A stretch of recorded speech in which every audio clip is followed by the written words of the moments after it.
에스겔 강의 22번째 합니다. 에스겔 15장.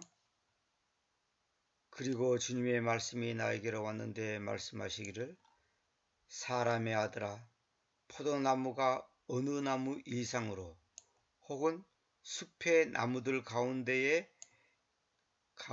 있는 가지 이상으로 무엇이냐. 이 말은 무슨 말이냐면, 포도나무가 어떤 나무보다 나은 게 뭐고, 숲의 나무들 가운데 있는 가지 이상으로 가치가 있느냐, 그 말입니다. 이 표현을 내가 이제 그대로 영어 그대로 옮겨놨습니다. 그러니까 포도나무가 어떤 나무보다 더 나을 게 어디가 있고, 나무들 가운데 있는 가지, 한 나무의 가지보다 더 나은 게 뭐 있냐, 그런 의미입니다. 여기서 포도나무는 이스라엘을 상징한다는 것을 다 아시죠? 그러니까 이스라엘이 이 세상에 어느 민족보다 나은 게 뭐가 있냐. 이걸 오늘 우리에게 적용한다면, 나라는 존재가, 지금 내가 예수를 믿지만은, 하나님이 나를 택해 주셨지만은, 내가 다른 사람보다 나은 게 뭐 있냐. 이 세상에 안 믿는 사람보다 내가 인간적 차원에서 봤을 때 나은 게 뭐가 있냐. 별 볼일 없다 이거예요. 그런 나를 주님께서 사랑해 주셨다는 것을 의미하는 겁니다. 목재가 어느 일을 행하려고 그것에서 취해지겠느냐. 목재라는 말은 뭐냐면, 목재라는 것은 나무를 베어 가지고 그 어떤 이제 집을 짓기 위해서 있는 그 상태를 목재라 그러잖아요. 어느 일을 행하려고, 그러니까 어떤 일을 행하려고 그것에서, 다시 말하면 포도나무에서 취해지겠느냐. 이거죠. 의인화시킨 거죠. 그러니까 포도나무에서 뭔가를 취해 가지고 집을 지을 수 있겠느냐? 그런 게 없다는 거죠. 혹은 사람들이 그 위에 어느 그릇을 매달려고 그것에 꼬챙이를 취하겠느냐. 그 말은 뭐냐면, 사람들이 어떤 물건을 매달기 위해서는 왜 막대기를 이렇게 이제 벽에다가 박는다든지 이렇게 해가지고 그때다가 이제 무엇을 이제 걸고 그러잖아요.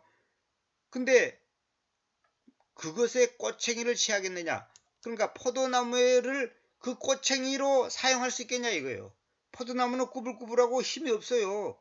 그렇기 때문에 그거는 어떤 물건을 걸기 위한 용도로도 못 쓴다 이 말이에요. 그러니까 열매가 없는 포도나무는 아무 데에도 쓸모가 없다는 의미입니다.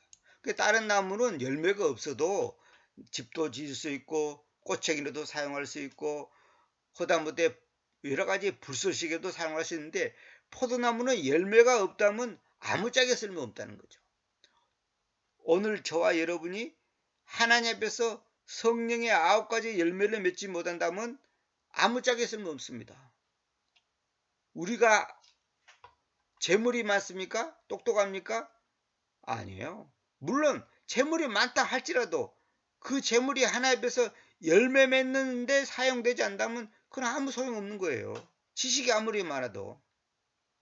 눈여겨보라, 그것은 연료용으로 불 속으로 던져지니, 그 연료용밖에 안 된다는 거죠. 그 불이 그것의 양 끝들을 개걸스럽게 먹어서 확 타버린다는 거죠. 그것의 한가운데가 태워진다. 그것이 어느 일에 합당하느냐. 그러니까 불쏘시개 내지 그 연료용으로 불 속으로 던져지니까 확 타는다 이거예요.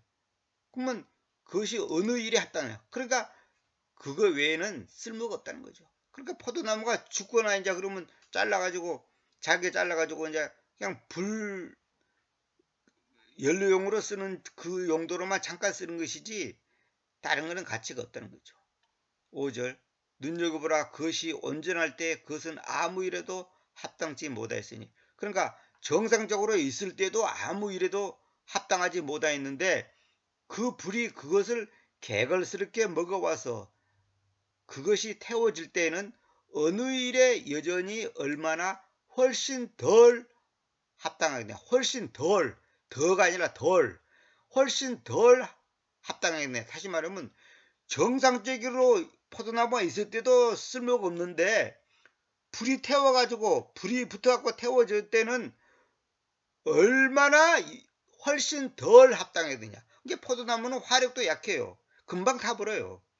그러니까 정상적으로 있을 때도 용도가 사용할 수 있는 용도가 없는데 불 태워질 때는 허다못해 장작 같은 거는 오래 타가지고 방도 따뜻하게 하고 국도 끓이고 하지만 포도나무는 그런 용도로도 쓸 수 없다는 거예요.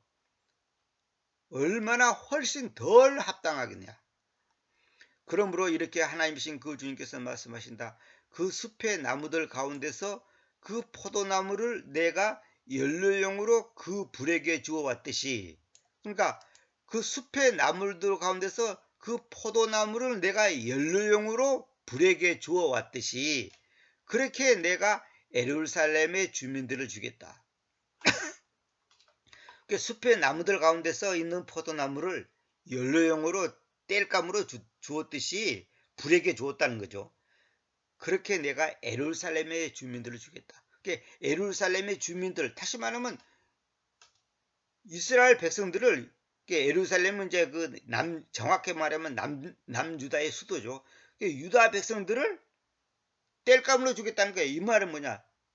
바벨론에 줘가지고 불에 태워지듯이 큰 고통을 주겠다 이 말이죠. 성경은 전부 다 이렇게 비유적으로 은유적으로 표현되어 있어요. 이걸 잘 이해를 해야 됩니다. 계시록도 마찬가지예요. 그걸 잘 이해를 못하면 해석을 엉뚱하게 하는 거예요. 그리고 내가 그들을 반다여 나의 얼굴을 놓겠으니, 여기 그들한 것은 예루살렘의 주민들을 말하죠. 나의 얼굴을 놓는다 이 말은 뭐냐면 둔다 그래도 됩니다. 여기 뭐 놓는다를 갖다가 두겠으니 이래도 됩니다. 그러니까 무슨 말이냐면 얼굴을 돌려버리겠다 이 말이죠. 얼굴을 향하지 않고 반대 방향으로 돌리겠다는 거죠. 그들이 한 불에서 나갈 것이어도 또 다른 불이 그들을 개걸스럽게 먹을 것이다. 한 불, 어떤 하나의 불에서 그들이 나간다 이거예요. 나간다는 것은 그것을 그 고통에서 벗어난다는 거죠. 근데 또 다른 불이 그들을 개걸스럽게 먹을 것이다. 그러니까 이 고통을 면하면 끝나는 거, 이 고통을 면하면 끝나는 게 아니라 또 다른 고통이 온다는 거죠. 산 넘어 산이라는 거죠. 참 이건 무서운 말입니다. 우리 말에 그잖아요. 엉덕을 피하니까 산이 기다리고 있고 겨울을 피하니까 강이 기다리고 있다는 뜻이. 이거 피하니까 또 다른 고통이 기다리고 있는 거예요. 그래서 너희는 내가 그 주님이라는 것을 알 것이다. 그러니까 이렇게 매를 맞고 고통을 받으면 이제 하나님이 어떤 분이라는 것을 알게 된다는 거죠. 내가 그들을 반다여 나의 얼굴을 놓을 때에 또는 둘 때에 그래도 됩니다. 둘 때에 그래야 할 것이다. 그러니까 주님의 얼굴을 반대쪽으로 둔다는 것은 뭐예요? 주님이 외면한다는 거죠. 다시 말하면 그들을 도와주지 않고 지켜주지 않는다는 거죠. 그럴 때 이제 천부의 의지 없어서 손들고 옵니다. 주 나를 박대하시면 나 어디 가오리까? 이런 찬송이 나온다는 거예요. 그 어떤 분이 처음 기도원에 가서 예수님 처음 믿을 때 이렇게 기도했다잖아요. 이제인 이제 옵니다. 이렇게 기도했다는 거예요. 이제인 이제 옵니다. 날 만나 주십시오. 이제인 이제 옵니다. 이렇게 기도했다는 거예요. 그럴 때 주님께서 만나주는 거죠. 그러니까 많은 사람들이 교회 생활을 오랫동안 해도 실제 엄격히 말해서 교회 생활이 아니죠. 한마디로 예배당 왔다리 갔다리 해도 새벽기도 참석하고 예배 다 참석해도 전혀 주님을 만나지 못하고 주님을 인격적으로 만나지 못한 사람들이 한두 명이 아니에요. 그러다가 무당 쫓아가고 여기저기 인간적인 방법을 동원하잖아요. 그리고 내가 그 땅을 황폐하게 만들겠는데 그 까닭은 그들이 범법을 범하여 왔기 때문이다. 하나님이신 그 주님께서 말씀하신다. 이 범법, 트레스패스란 말은 뭐냐면 법을 어기는 그 짓을 범해 왔다는 거죠. 그러니까 우리가 핵심은 뭐냐? 하나님 말씀에 순종해야 되는 거예요. 예를 들어서 우리가 보통 순종한다고 해서 이렇게 생각해요. 도둑질 안 하고 거짓말 안 하고 나쁜 짓 안 하고 이것만 생각하는데 물론 당연히 그렇게 해야 되죠. 더 중요한 게 뭔지 알아요? 감사하지 않는 거. 어저께도 내가 어떤 글을 읽는데 순간순간 하나님을 바라보지 않는 거. 순간순간 그분을 생각하지 않는 거. 순간순간 그분께 기도하지 않는 거. 순간순간 그분만을 의지하지 않는 거. 그게 다 죄예요. 그러니까 성령 충만이 뭐냐? 순간순간 그분만을 바라보는 거예요. 우리가 사는 거는 이 한순간이라니까. 우리는 매초 심장이 매 초마다 뜨잖아요. 뛰잖아요. 그러니까 심장이 지금이라도 멈추면 끝나는 거예요. 내 인생은. 마찬가지로 심장이 매 순간 뛰듯이 매 순간 주님만을 바라보고 주님만을 의지하고 주님께 감사하고 순간순간. 그래서 이제 나중에 제가 이제 그 강의를 이제 오늘의 묵상 해가지고 이제 매일같이 이제 그 어, 짤막하게 이제 그 묵상을 올리려고 지금 아침에 이제 기도 가운데서 이제 결정이 났는데, 성경에 보면 내가 옛날에도 강의 중에 여러 번 얘기했잖아요. 주님의 죽어감을 지고 간다는 말이 있잖아요. 죽어가는 것이 뭐냐면 죽어가는 상태, 그 죽어가는 상태를 지고 간다는 말이에요. 내가 내 육체 안에 내 몸 안에다가. 그 말은 뭐예요? 순간순간 주님을 의지한다는 거죠. 그러니까 주님이 지금 죽어가고 있는데 딴 생각 할 수 있어요? 쉽게 말해서 내 자식이 내 등에서 지금 아팠고 죽어가고 있어. 지금 병원으로 달려가고 있어. 근데 축구 생각하고 정치 생각하고 무슨 오늘 돈 얼마 벌 건가 그런 거 생각할 수 있어요? 지금 자식이 죽어가고 있는 그 상태가 내 등에서 지금 내 품 안에서 지금 있는데 뭘 생각하겠어요? 오직 빨리 이 아이를 내 자식을 살려야 되겠다는 생각 외에는 아무것도 없을 거 아니에요. 우리가 주님을 그렇게 믿어야 한다 이 말이에요. 순간순간. 그러니까 순간순간 마귀는 우리를 엉뚱한 대로 우리의 생각과 관심과 우리의 가치관을 엉뚱한 대로 고기로 돌리게 한단 말이에요. 그래서 성경에 깨어있으란 말이 그런 뜻이에요. 깨어있으라. 우는 사자처럼 삼킬 자를 두루 찾고 있다. 그거예요. 그래서 순간순간 감사, 순간순간 기도, 차 타고 가면서도 기도, 걸어가면서도 기도, 감사, 주님만을 바라봐야 돼요. 어쩔 수 없는 거예요, 인간은. 뭐 하루에 한 번 바라봅시다. 뭐 한 달에 한 번 기도합시다. 이거 안 된 거예요. 우리가 숨을 순간순간 쉬잖아요. 지금 내가 얘기하면서도 지금 숨 쉬고 있잖아요. 이와 같이 순간순간 주님만을 바라봐야 되는 거예요. 그것이 주님의 죽어감을 내 몸 안에 짐지고 있다는 것이 그런 뜻이거든요. 참, 그래서 결국은 뭐냐?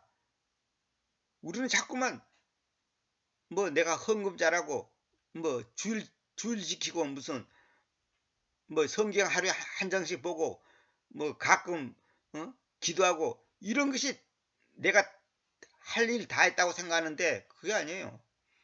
가장 무서운 것은 뭔지 아세요? 순간순간 주님을 바라보지 않고 순간순간 의지하지 않고 순간순간 주님께 감사하지 않는 거. 그래 그 사람이 신앙의 수준이 어느 정도인지 영적인 상태가 어떤지 그 사람이 지금 얼만큼 영적으로 건강한지 아닌지를 아는 방법은 뭔지 알아요? 그 사람이 얼마나 주님을 순간순간 찾고 있는지. 두 번째, 얼마나 매사에 감사하고 있는지. 그거예요. 그거라고요. 여러분들이 아무리 논을 팔고 밭을 팔아서 헌금했다 할지라도 지금 감사가 없다면 여러분은 병들어 있는 거예요. 감사가 없다는 것은 하나님의 주권을 인정하지 않는다는 거예요. 지금 나에게 처해진 이 환경, 이 여건, 이 상황 속에서 나를 향하신 하나님의 사랑의 표현인 그 하나님의 그 섭리를 안 받아들이겠다는 거예요. 동의하지 않겠다는 거예요. 내가 주인 노릇도 하겠다는 거예요. 그게 내 마음에 안 든다. 내 마음에 안 든다는 것은 뭐냐면 내가 주인 노릇 하겠다 이 말이에요. 내 마음에 안 든다는 것은. 그러니까 주인 마음에 안 들면 그건 꽝이잖아요.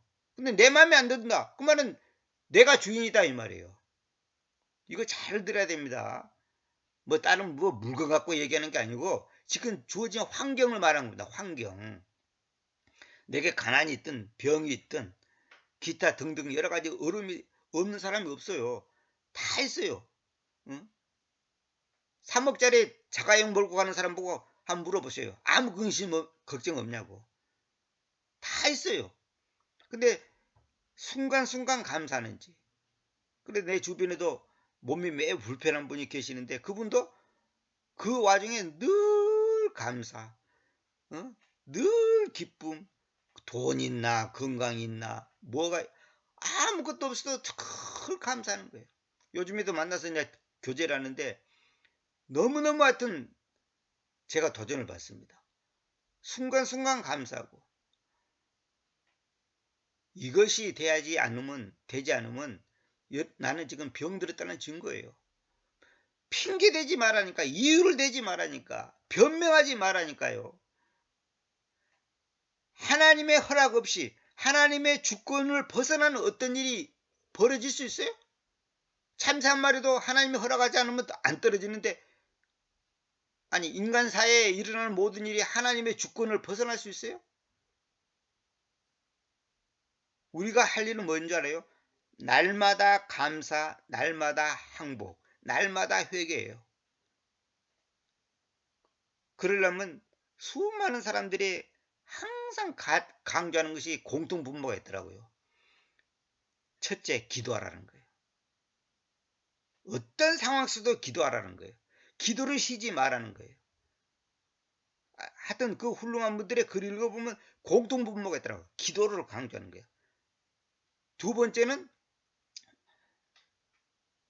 그걸 통해서 그 기도의 삶 속에서 날마다 감사, 날마다 회개. 회개할 게 없다? 그런 사람 없어요. 물론 당연히 이제 말씀을 기초로 해야 되죠. 참 이 훌륭한 분들의 글 보면 하나같이 그걸 강조해요. 어떤 상황 속에서도 감사라. 그 여수 예양원의 그 손양 목사님 있잖아요. 자기 아들 둘을 공산주의 사상에 물든 그 친구가 총으로 쏴 죽였잖아요. 그분이 살아계실 때 그분과 실제로 함께 사신 그 할머니 얘기를 들었는데 늘 이렇게 한답니다. 감사하라, 감사해라. 기도해라, 기도해라. 항상 한다. 그 일제시대 때 얼마나 배고프고 춥고 거기다가 나환자들이 얼마나 천대받고 인간 취급을 못 받잖아요. 그래도 감사하라, 기도해라. 항상 그런다는 거예요. 항상 그런다는 거예요. 거기 뭐가 감사할 게 있겠어요, 인간적으로. 솔직히. 배가 부릅니까? 몸이 건강합니까? 신앙생활을 편안하게 할 수 있습니까? 그런데도 항상 기뻐하라, 감사라는 거예요. 그러니까 그것이 그 사람의 영적 수준이에요, 수준. 영적 수준이라고. 여러분들이 성경을 달달 외워도 감사가 없다. 여러분은 좀 병들었는 거예요.